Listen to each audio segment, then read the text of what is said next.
après l'exposé des motifs qui sera fait par le ministre de la Justice, en tant que représentant de l'exécutif, qui a déposé ce document au niveau de la Chambre des députés, il va falloir que nous, au niveau de la Chambre des députés ou au Sénat de la République, nous nous mettions au travail pour pouvoir présenter à l'Assemblée des députés, à l'Assemblée des sénateurs en ce qui a trait au Sénat de la République, le rapport final pour pouvoir permettre la ratification, ou si vous voulez, la votation de ces deux documents très volumineux en termes d'articles, 1035 articles pour le nouveau code pénal, 1364 articles pour le nouveau code de procédure pénale qui a changé de dénomination, qui dans le passé eh bien, a été intitulé Code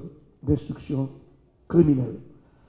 Alors, c'est pour moi aussi l'occasion de partager avec vous ma pleine et entière satisfaction quand j'occupais la fonction de président de cette commission. Cette année, fatigué avec les travaux, j'ai beaucoup travaillé au niveau de cette commission.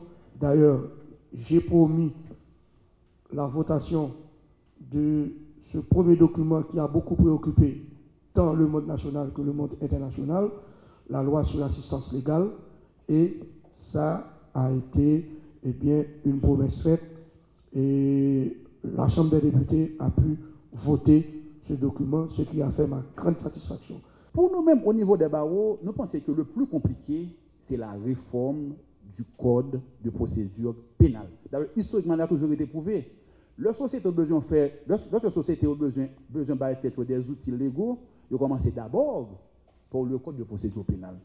Un bon code de procédure pénale est capable de tempérer rigueur qu'il a gagné ou bien imperfection du code pénal là. C'est peut-être ça en ce sens. Au niveau des barreaux, nous ne faisons pas beaucoup de bruit, mais nous faisons un travail efficace. Nous faisons un travail de vigie, un travail d'alerte. Maintenant, Gloire peut en témoigner. Au moment où il fallait se pencher sur la loi sur l'assistance légale, bien qu'en amont, les barreaux n'avaient pas été associés à cette dynamique, mais nous avons pris un travail là, et puis nous avons travaillé avec la commission qui devait sur l'assistance légale là, ce qui fait que nous avons une loi maintenant que plus ou moins tout le monde est capable de marcher là-dedans. À un certain moment, au niveau du Parlement, il y avait un projet de loi sur la diffamation qui était paraît non assez compliqué aussi. Nous avons été voir la commission qui travaillait sur la loi, nous avons fait un ensemble de nombre de recommandations. De nos jours, la loi n'est plus d'actualité parce que vous comprenez que la loi ça n'est pas répondre aux standards voulus, méthodologiques, doctrinaux et autres en matière internationale. Le même travail a été fait s'agissant du code de procédure pénale. Maintenant, pour le code pénal, comme je vous ai dit, pour nous, ce n'est pas la priorité. Il n'y a pas de priorité pour nous faire un travail comme ça, parce que le code pénal, il n'y a pas rien. C'est un catalogue lié où dit mais incrimination, ce qu'on appelle la définition de l'infraction, et vous dit mais sanction. Et puis après, on peut s'entendre maintenant sur le régime pénal. Maintenant, le travail que nous avons fait au niveau des barreaux, nous faisons un travail, c'est sur le projet de code de procédure pénale, que nous titrons entre traditionnalisme et modernisme. Et nous voyons qu'avec le code que nous avons actuellement, nous faisons un recul de 1000 coudées.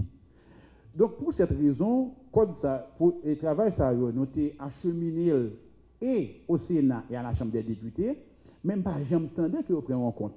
Donc, nous devons aujourd'hui, officiellement et publiquement, pour que moi remette la commission de la Chambre des députés ce travail que nous avons réalisé au niveau de l'application des barreaux, d'y porter essentiellement sur le code de procédure pénale.